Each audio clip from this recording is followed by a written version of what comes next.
Folks, thanks for coming on the line with us today. This is John Dubas with the brokerage.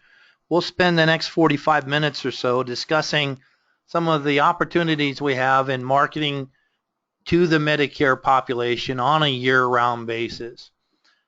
Many times our perception as of the last few years has been shaped by the different enrollment periods that we have for different products, including the open enrollment for the ACA programs and the annual election period for the Medicare programs. And sometimes we don't realize what a huge opportunity there is year-round for the Medicare population, particularly. We're going to be spending a bit of time on that here today. We'll talk about some of the product opportunity we have through the full portfolio of products, the ancillary products that we market to the Medicare population, and the marketing programs we have here at the brokerage to help put you in front of folks for these opportunities. We'll spend some specific time talking about Texas to a degree. A lot of the folks that are on the line are from Texas, and the specifics in the dual SNP market for it, with a highlighting of DFW, and it'll show us how we can get that same information no matter where we are across the country. Some of the specifics, obviously, people come in front of you all the time and speak to the size of the senior market, of the Medicare market. And we look at the aging of our population and we realize that it is a huge opportunity, over 10,000 people a day turning 65. But we also need to take into account the fact that 1/6 to 1/7 of the Medicare population is disabled under the age of 65 and is easily addressed by many of the programs that we have to offer, and is sometimes overlooked when we speak to selling to the Medicare population. Enrollment in private health plans in the Medicare world is ever increasing. The percentages in the different states will vary. I think the largest you'll see on any of these is the 43% up in Oregon. It still means, boy, you got 57% that still are eligible for a Medicare Advantage plan. Many of these programs are becoming increasingly based on a network that is of tighter constraint. We're seeing fewer PPO programs, an increase in the HMO programs, but much as what we heard for a number of years that, okay, Medicare Advantage is going away, well, for those of you who are Monty Python fans, you'll recognize the picture of we're not dead yet. It's a grand opportunity. The Medicare enrollment numbers continue to stack up, and the government itself has said, oops, we're projecting enrollment increases throughout the year. Our organization contracts with a number of Medicare carriers on the individual health arena, including United Healthcare, the now Aetna Coventry / Humana programs as they come through the proposed merger, Baylor Scott and White, which is strong in parts of Texas, Blue Cross Blue Shield. Our contract with Blue Cross Blue Shield runs in 5 states, Texas, Oklahoma, New Mexico, Illinois, and Montana. Why this particular region has those 5 states, I don't know, but those are the 5 that are part of that contract. Care and Care, which is mostly North Texas and North Carolina. The Cigna Health Spring product, which is now in sanction, so I won't speak to it. The Memorial Hermann product, which is 2 counties in the Houston market, down in Harris County and Montgomery County. Medicare supplements are pretty varied, and we'll go into those in greater detail down the road. And we also have an 800 series, an AGWIP plan, a group Medicare plan called Senior's Choice. There is also a program available through Transamerica as well. Some of the things that we see, if we reference back to our childhood and playing Monopoly, sometimes we get that do not pass go, do not collect $200, but there's also such a thing as a get out of jail free card. Sometimes that's what you get, in a manner of speaking, with special election periods. These are periods where, based on certain criteria, folks can make an election outside of the traditional enrollment period. And Just because someone's eligible for SEP doesn't necessarily mean they're eligible for one of the plans in that area, but that's our responsibility to help determine whether or not we can process them properly and get the folks the coverage that they may be interested in. This is a snapshot off of a tool that United Healthcare provides us that allows us to more easily comprehend some of the differences in the different election periods. We have just come out of the MADP period, the Medicare Advantage disenrollment period, which follows the annual election period, and this is the time period where people who are on an MAPD plan could go back to original Medicare and pick up a prescription drug plan, going back to original Medicare and looking for other coverages for the shortfall. Ended on the 14th. Folks are generally locked in then for the rest of the year unless they qualify for a special election period or are becoming newly eligible through aging in to Medicare or just becoming effective in Medicare.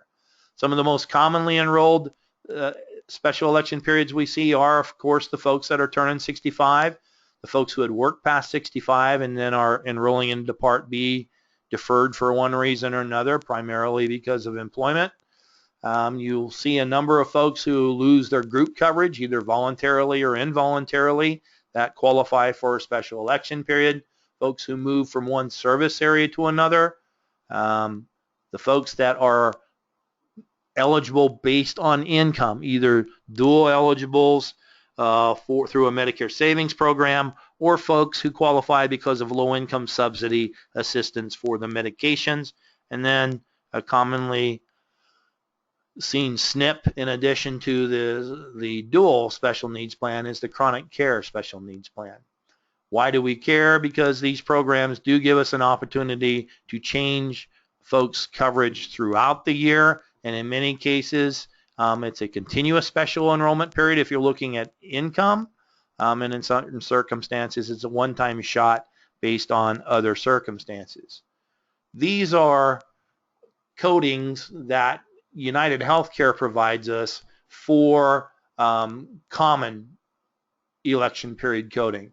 Each of the carriers will ask you to put a reason as to why something is going on that allows a person to change their coverage, and that language must be specific to that plan. These codes are available obviously for United Healthcare, for Aetna, for Humana, the ones we see most commonly. The smaller carriers tend to mimic a lot of the same terminology of some of the big boys as well. So you've got a ton of these that are part and parcel of the opportunity you have on a year-round basis in the Medicare Advantage prescription drug world. The special needs plans themselves were created as by a piece of legislation in 2003, the Medicare Modernization Act, and it creates a special sort of Medicare Advantage program tailored to certain circumstances. There are three types of Medicare special needs plans. Those that are aimed at folks with certain chronic conditions, those that are institutionalized, and those that are eligible for additional assistance through a dual eligible SNP plan. As a broker in today's world, we're particularly interested in 1 and 3, the chronic SNP and the dual SNP, because the institutional SNP isn't available on as widespread a basis, and in many circumstances where it is available, well, as independent agents, we're not allowed to offer it in many circumstances. The carriers have captive sales forces that market that product where it's available. Chronic SNP plans, there are a number of illnesses that may constitute a chronic condition. Just because they're listed here doesn't mean there's a chronic SNP with that illness in your area. It varies from area to area. Most of the chronic SNP plans are based on challenges with your heart or cardiovascular system or your endocrinatic system where you have diabetes.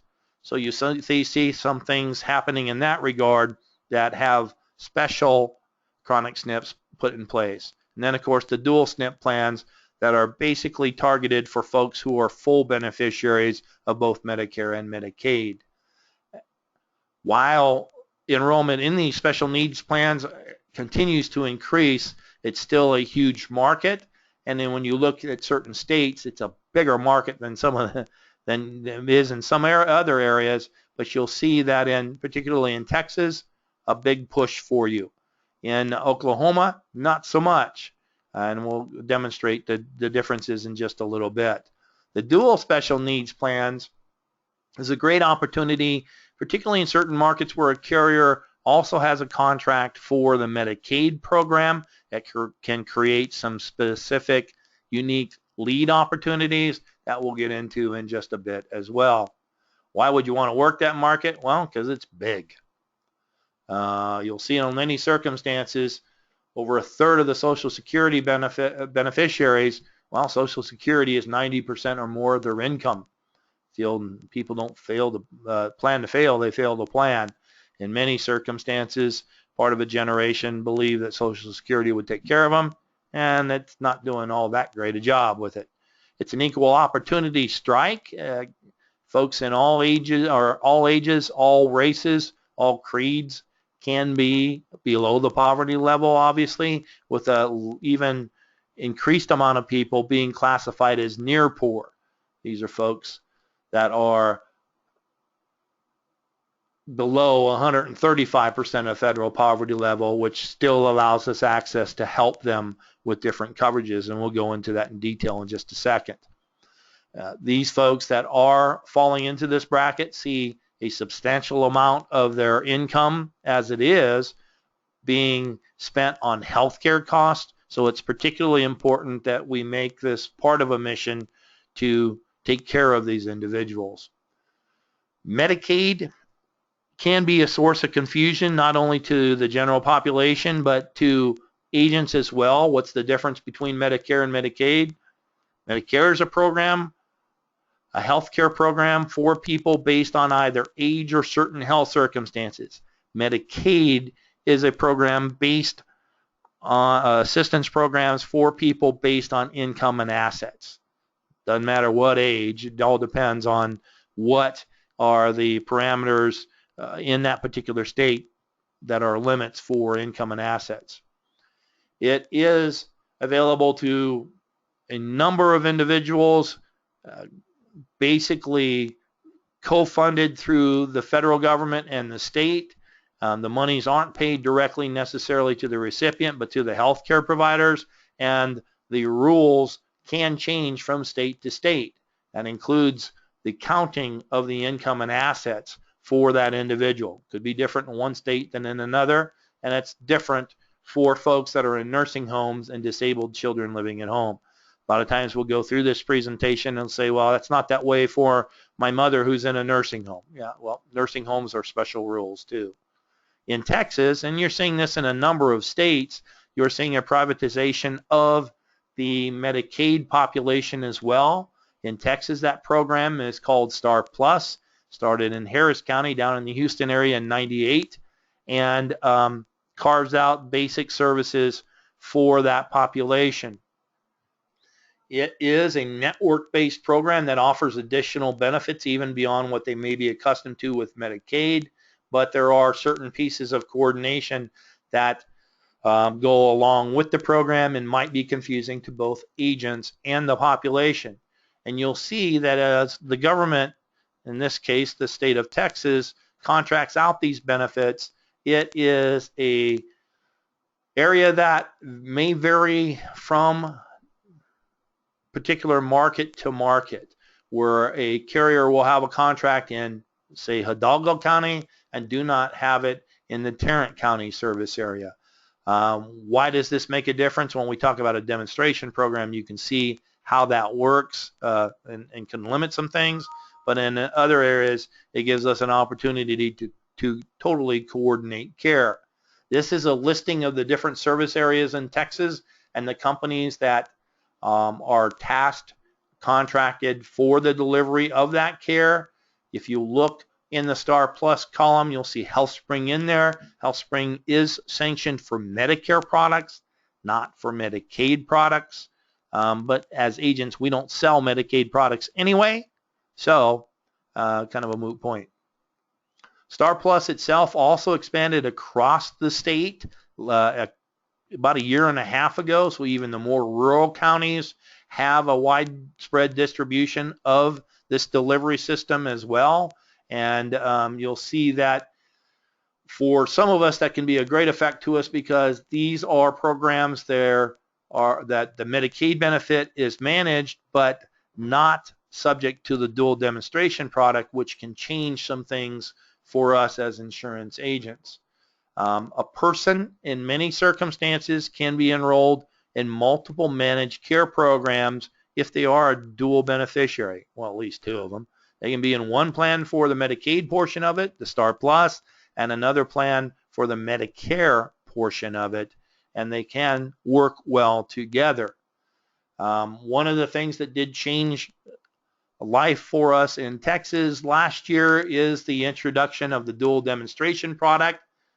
At the 1st of March, it's a year that it's being phased into, and this is an area where people who are Medicare and Medicaid beneficiaries in certain counties are being rolled into a singular program dually funded by the federal and state governments.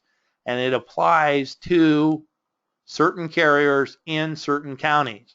Right now, that demonstration program is based in a total of 6 counties in the state of Texas: El Paso County, Tarrant County, Dallas County, Harris County, Bexar County, and Hidalgo County. If you market those counties and you market those counties with one of these programs that are listed here as a administrator of the dual project, what you've got all of a sudden is a lack of clients for that carrier. So if you are marketing in Dallas County for Molina, they are part of the dual demonstration product, your dual clients have gone away. You can help people with programs outside of those carriers, but the beneficiary has to opt out of the dual program and go into a private arrangement that they had had available to them prior to the demonstration product being rolled into.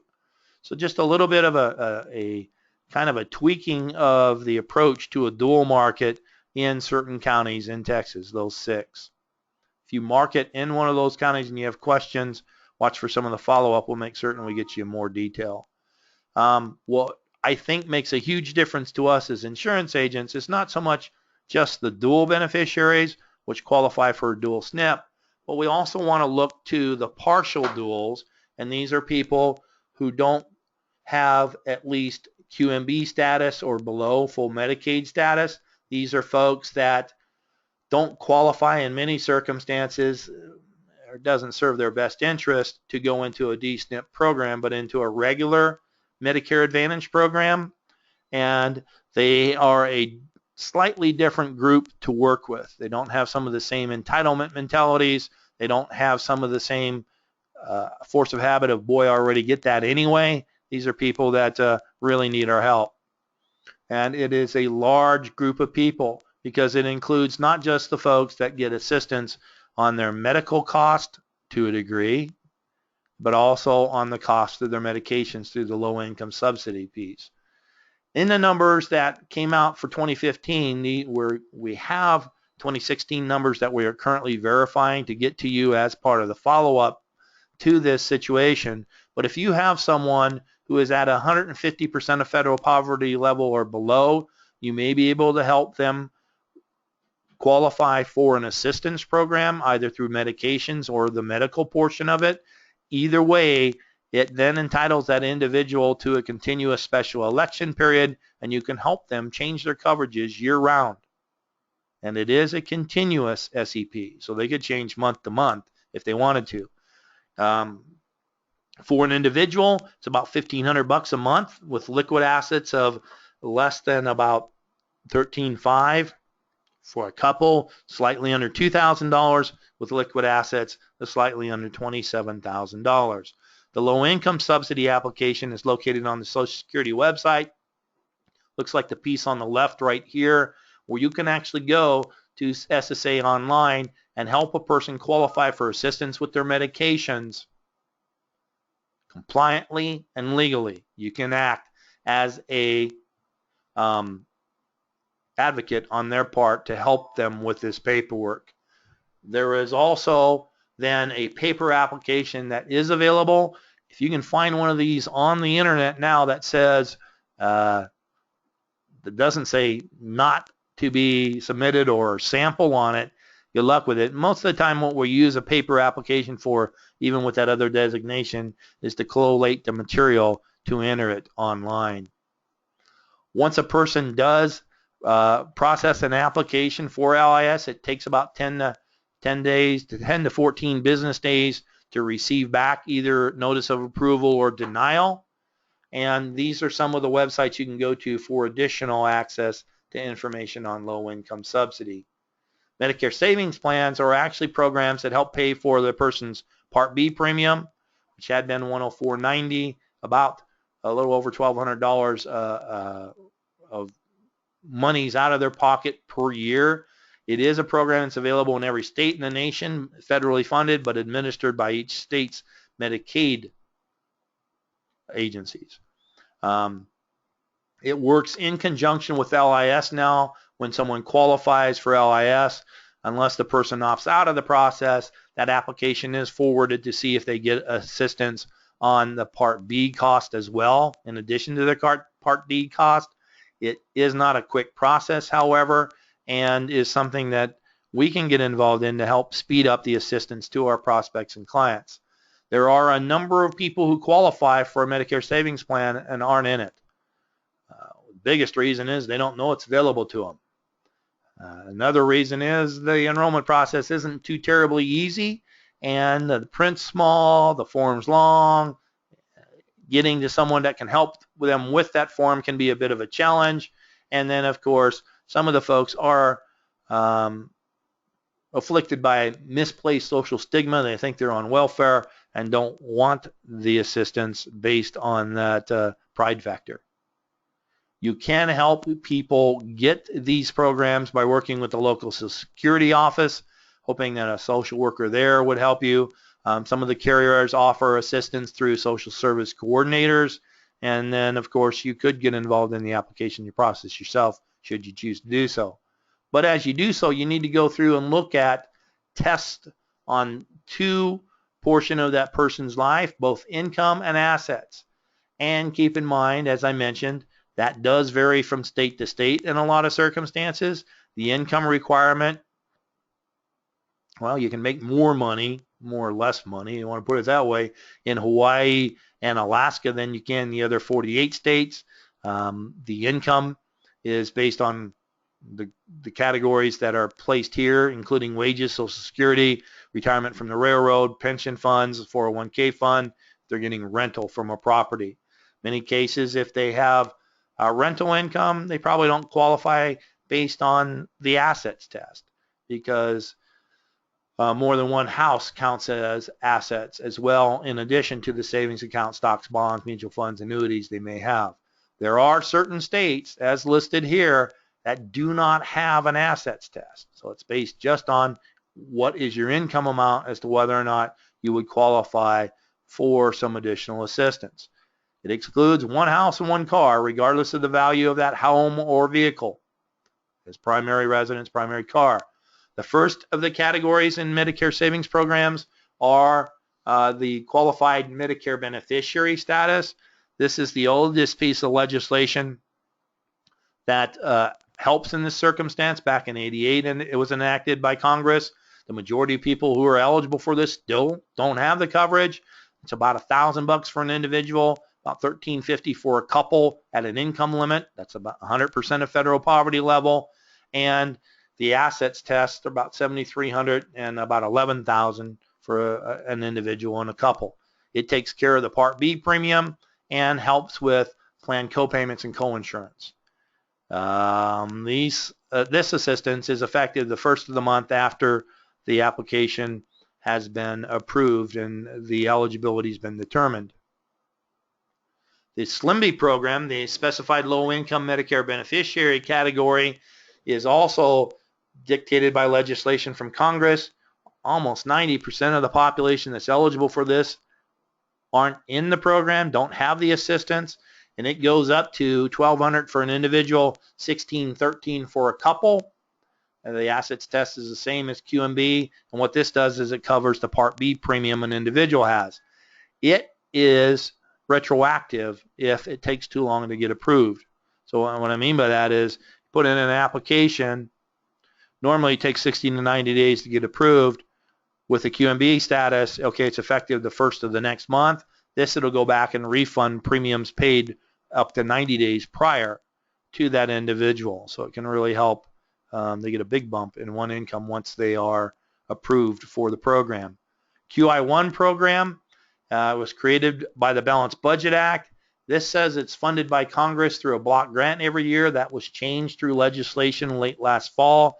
The same piece of legislation that says that starting in 2020, we can't sell CNF plans to new individuals. Well, it also funded this program on an ongoing basis, and it helps people up to 135% of federal poverty level, so about $1,350. And pardon me, on the other side, that's about $1,832 on the couple income level. Same assets test as the others, and like the SLMB coverage, it pays for the Part B premium with up to 90 days prior being refunded if the application process takes that long. So this is a sheet that gives you all the information all together. I would recommend that as a point of counsel with any individual you meet with that are covered by Medicare programs, that you mention that there are additional entitlement or subsidy programs they may qualify for, and that you ask this question of everyone, and you give them the highest amount that would allow them to get additional assistance. Sometimes we just can't judge that book by the cover, and it's like, hey, there are different programs that could help with the cost of your drugs or maybe even some of your medical costs if you qualify. The government does this. We can help you with the process, but it's the government that determines your eligibility. It's about $1,500 for an individual, about $2,000 for a couple, with assets of $13,500 or right around $27,000. If your income's below that, I think it's in our best interest to make certain that we go through an application process to get you the additional help. Many times if the person doesn't qualify for the assistance themselves, they may know of others that do, and that's why I mentioned bringing this up during any Medicare appointment that you have. It does give us that special election period so we can work off of an approved LIS or MSP eligibility and help people on a year-round basis. It really, really helps with the referrals. They become much easier to get, and the folks will call you, which is the way we need to work the referral business in this portion of the Medicare world. You know, if they give us a name and number, we can't call it. If they call us, obviously we can talk to them. You get help in multiple areas when you deal with LIS and MSP. Government has different programs, information programs like what I had linked earlier that gives you additional information. The carriers do, we do. And then, of course, God bless Google. You can find all kinds of lovely stuff on the internet about these programs. They pay just like any other program, regardless of what the SEP is that allows you to make changes. It also is a great way to feel really good about what you do, and it really helps the referrals that you have available to you. The program that we talk about now is based more on what's happening to a person's body as opposed to their wallet, and these are chronic diseases that are really, really rampant among our population. I look at some of these challenges here of the most common chronic illnesses, and I'm like, whoa, 1, 2, 3, 4, 5, 6, 7, wow, 1, 2, 3, 4, possibly 5 out of the 7 I've got.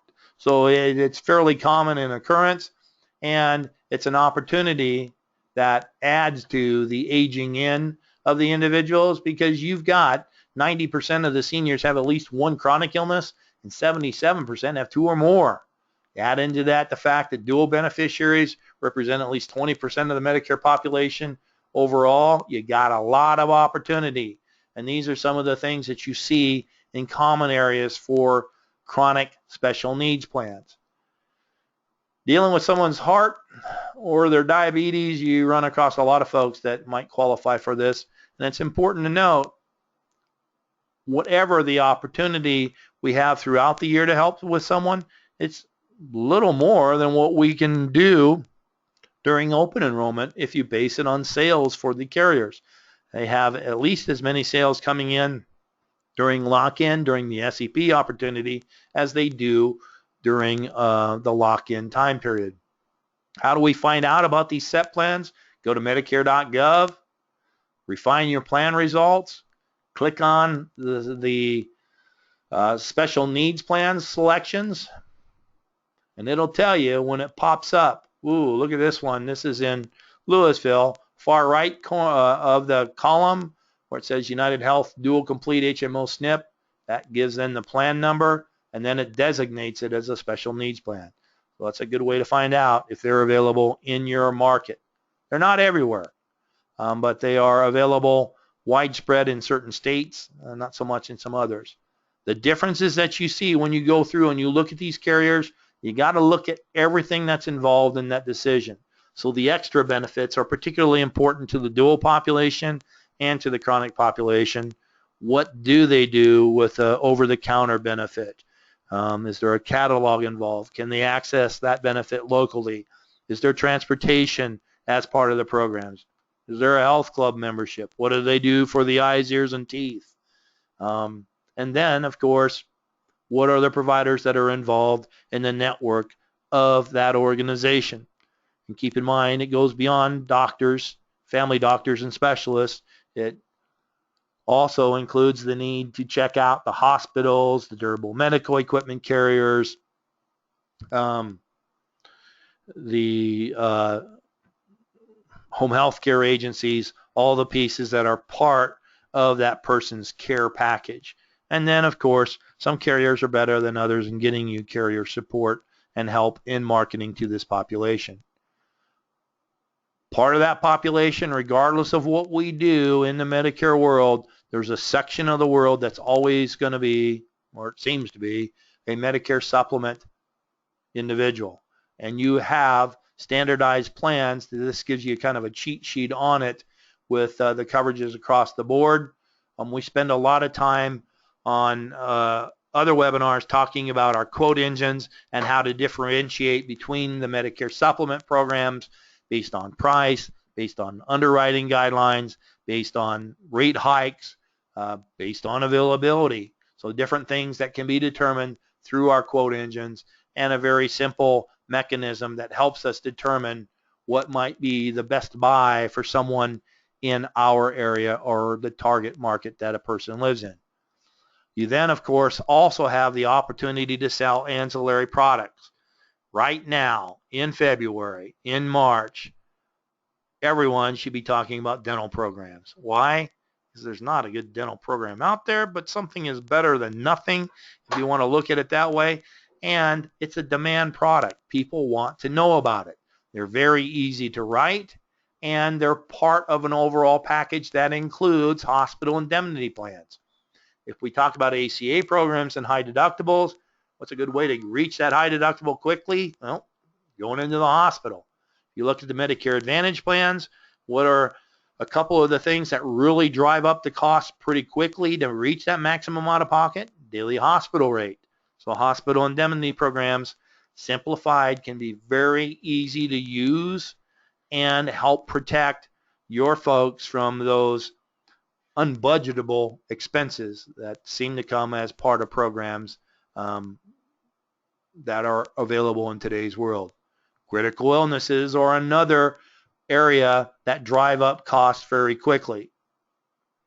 Nothing like a little bout with cancer to really find out how good your health insurance is or what holes there are in that coverage. Having a program designated for dealing with that circumstance or for dealing with the other things that come into a chronic world with cardiovascular difficulties, heart attack, stroke, great way to help mitigate the circumstances of large expenditures year over year. It's budgetable through a premium, and they pay in addition to any other coverage the person has in play. The dental programs I mentioned, there are a number of programs we have available. What's neat about a lot of these plans is they do allow for electronic enrollments. So you can minimize your windshield time, reach more people than by individual visits.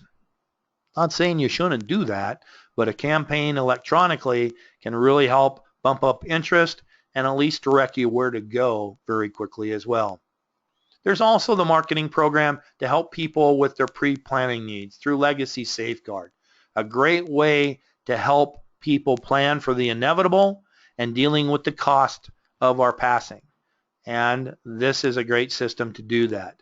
Rod Frizzell and John Ross Hopkins in our office go through these in detail, but these are neat little programs that help a person plan for those circumstances. I can testify personally, it made a big difference in my life in dealing with the passing of my mom and dad. Dad had his things planned out really well. Mom, not so much. Made a huge difference. Some of the things that we can do to help put you in front of people as well. Obviously, having a plan in place is important for you. If you want to work your book of business, it gives you a great way to go back for ancillary products and final expense. Knowing some of the other places to direct your influences or direct your efforts are very important, and that's dealing with people in the community. You got to do things correctly, following CMS regulations and other regulations, including the Medicare for Improvement for Patient and Providers Act, different things that are placed on us in order to do things properly, and that can vary from product to product. And we always have to keep in mind that if it's a Medicare Advantage world or prescription drug world, we got to deal with the special election periods. If we're talking about Medicare supplement plans, they can change anytime they want if they qualify for it medically. Going to certain centers of influence in the community, like senior centers, dealing with nonprofit organizations, working with churches, a great way to get in front of people. You see a number of organizations that will sponsor health fairs for us as agents. This is something you have to be careful with because it is regulated, and depending upon who else is at the event, it may restrict what we can do when it comes to collecting contact material, but still a great opportunity to get out into the community. Food pantries and other nutrition assistance programs can be really valuable if you're working the lower income market. Be careful with this too when it comes to where you set up in conjunction with where these services are being delivered in order to stay compliant, but a great way to get in front of folks in the low income circumstances. Going to where they worship, we talked about, going to where they live is another great way to get in with people, and sometimes subsidized housing is a great way to identify folks for certain target markets as well. There are always different places within the community that stand out as a collecting point for individuals. Addressing each of those is a great way to get in front of people. We talked a little bit about caregiver organizations to a degree before, but a lot of these are clustered around hospitals, a great way to find out where they are. If you are an agent that has worked with other agents that deal with long-term care, this might be a particular opportunity for you because social service organizations help with getting people qualified for long-term care coverage in the Medicaid world, and they might be a great way to network in the meantime as well. And then, of course, there's some of us that choose to do one thing and not another. And knowing other people in the insurance world who specialize in other areas of the world, great way to network. Some things that might help as well when it comes to dealing with multiple generations: adult daycare centers, providers, different places where people congregate, draw people from different age groups and allow us to address different product needs that we have as part of our portfolio. I don't know of a lot of people that do traditional bill paying with a check anymore, but if you are one of those individuals, hey, don't forget the old business card in the envelope trick, or working to disseminate information at different centers of influence that include something as simple as a dry cleaners, a hairstylists, certain restaurants that are popular with certain demographics. The referrals are always a great way to go, and working your own book for that as well can get you in front of additional people very quickly. Some of the things that are available: lead list to smile and dial. You can still do that for MedSup, all except for one. You can do that for final expense. You can do it for a number of different areas. It's something that you would have to, however, figure out where do I want to go and what age groups and income do I want to target. There are other community-based programs such as working through retail.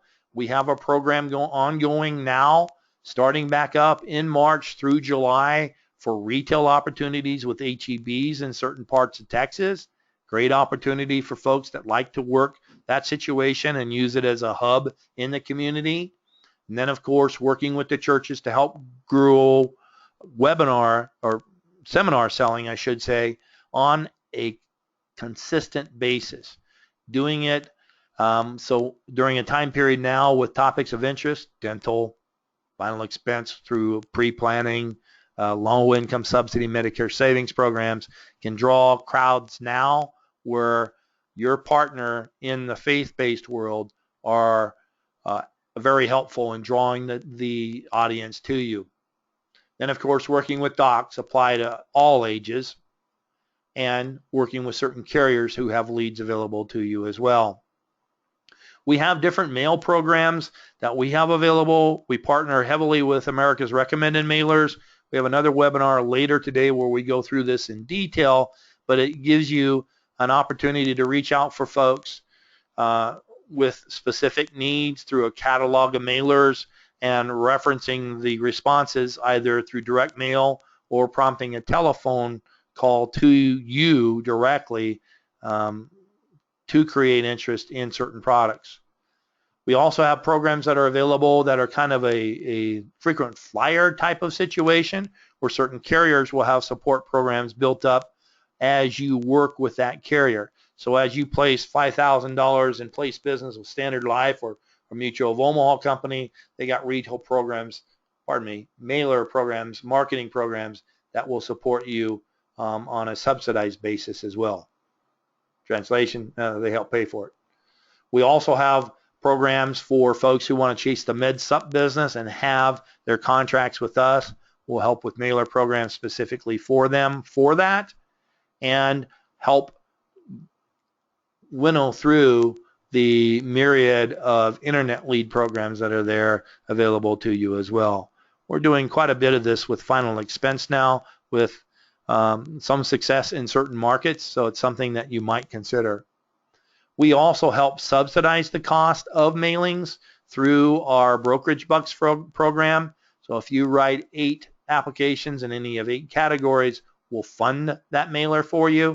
And if you want to set up a subscription mailer on your own, we'll match that first month's mailing as well. Nothing beats regular correspondence with your book of business. All of the carriers right now are looking for you to reach out to the recent enrollees that you've worked with that carrier. It's a great way for you to stay in touch with that individual, cross-sell, drive up star ratings, a whole number of things that can be accomplished through the use of a routine follow-up call. It gives you the opportunity to use a fact finder and discover those other needs you may not have asked for during the original sales process. Hey, do you need dental? I know that's a real hard pitch. Half the time they'll respond, yeah, I'm interested in information. So cross-selling can really build that relationship and drive up your persistency across the board. We do offer a full portfolio of products here at the brokerage, so it gives you an opportunity to sell to multiple needs, including life insurance, final expense, the individual major medical programs, the different ancillary programs that fill the needs for your prospects and your clients. It's all a question of creating that plan and then moving forward. We invite you to look at the different opportunities that are available to you, see how we could be of help to you in getting you in front of folks with a product you can sell, and look to thank you for that business. Watch for a follow-up to today's presentation, a Link to the recording of this presentation will come with it, along with links to other tools that should be of value to you in formulating your marketing program and getting in front of folks on a consistent basis to work on a year-round program for your clients and your prospects and to satisfy your own personal goals. I want to thank you for coming on the line with us today. We appreciate the time you invested with us. Watch for some of the follow-up, and we look to speaking with you down the road. Thanks so much.